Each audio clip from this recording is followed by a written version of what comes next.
Mr. Zlotnick. Mr. Zlotnick, you've been here many times before, and you look very much as you did before, but I'm told that you are now officially in a new position. Yes, I am. I am no longer with the State and Federal Contractors Water Agency. I'm now with half of the State and Federal Contractors Water Agency, the San Luis and Delta Mendota Water Authority. Do you currently describe that as the better half? Yes. Got it. That's who I work for, so Thank it must you. be. All right. Thank you, Mr. Chairman, council members. Just very quickly, I had a couple of clarifying questions based upon the conversation that you just had. First of all, I wanted to ask Ms. Garber, in the conversation about started talking about the flow regime issues, if I heard you correctly, and please correct me if I did not, you made a comment along the lines of WRP1 and the flow regime wouldn't cost water necessarily because there would be local resource development. And then also you mentioned that in terms of the flow regime, because you were just talking about changes in timing, that wouldn't have an impact on supply. You know, I think if there's a question about what the EIR in fact says, rather than deal with our attorney, one of our attorneys here at the table, we should ask Cindy to look at what the EIR says, and we'll begin to discuss it from that basis. Okay, then this is just a public comment that, in fact, timing has a huge impact on operations of water systems and storage, and there's a direct correlation to supply. And so I just wanted to get that clarified for the record. The other thing is Mr. Natoli's comments about the mitigation measures. I just wanted to clarify as well, because I guess I may have had a misinterpretation.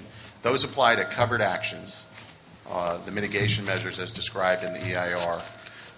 And is it the position of the EIR and the Delta Plan that covered actions include those actions under WRP1 that are undertaken in local jurisdictions to satisfy WRP1? So, for example, a local resource development project that is being done to satisfy the Delta Plan, and the way it's written is you got to satisfy every policy in the Delta Plan if you touch any policy. Does that apply to projects in local areas outside the Delta? If I understand the situation correctly, these mitigation measures are proposed to mitigate the effects of the Delta Plan, which includes both areas over which the Council has jurisdiction within the Delta, actions that would occur wholly or partly within the Delta. And that's what GP1 applies to.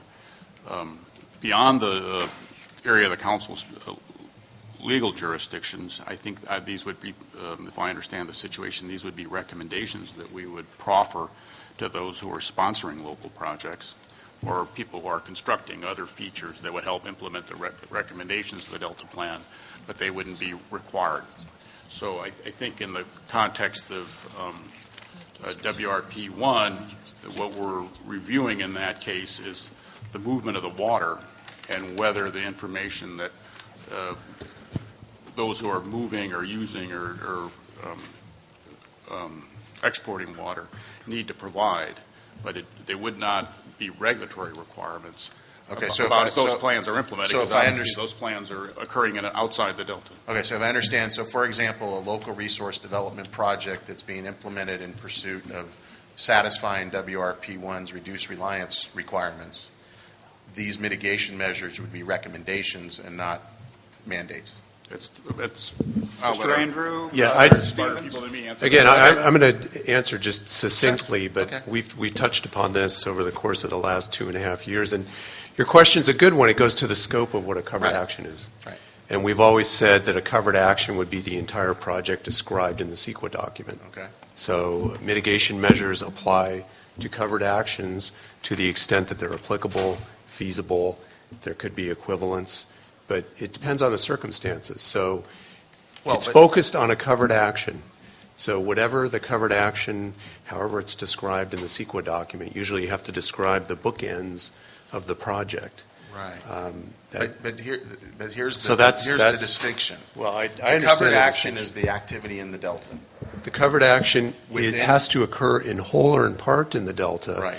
So, but what you look at, or the Suisun Marsh, Suisun Marsh, but what you look at are however the project is described for purposes of CEQA. You can't segment a project. You can't piecemeal a project. I understand that, Chris.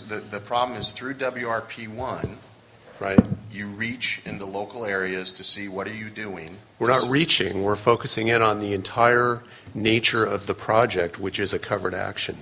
So we're not reaching, we're focusing in on the covered action, which again is based on a definition in statute, which is occurring in whole or in part in the Delta or Sassoon Marsh. That's it. So the covered action of a water transfer in the Delta, through the Delta. Covered action, if it's a water transfer through the Delta, and you have to do a CEQA document on the water transfer, you have to describe the nature of the entire project. Right, and what I'm hearing you say is included in that description of the entire project, because of WRP1, includes any local projects in the receiving area of that water that is meant to satisfy WRP1. I don't know what particular project, how it would be described, but that could be the case. I don't know.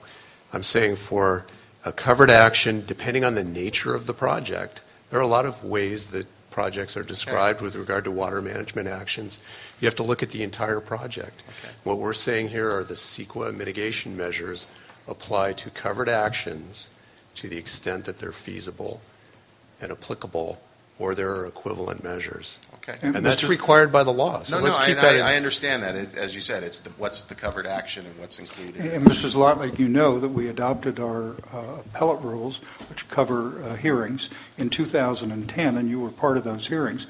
Part of that is a process where we encouraged any interested party to come in advance and explain to us the details of a project, lay out the facts. We can't prejudge it until the project is under work, but the opportunity to discuss something is fine, and kind of throwing out a hypothetical at a meeting which have no details to it is hard to respond intelligently.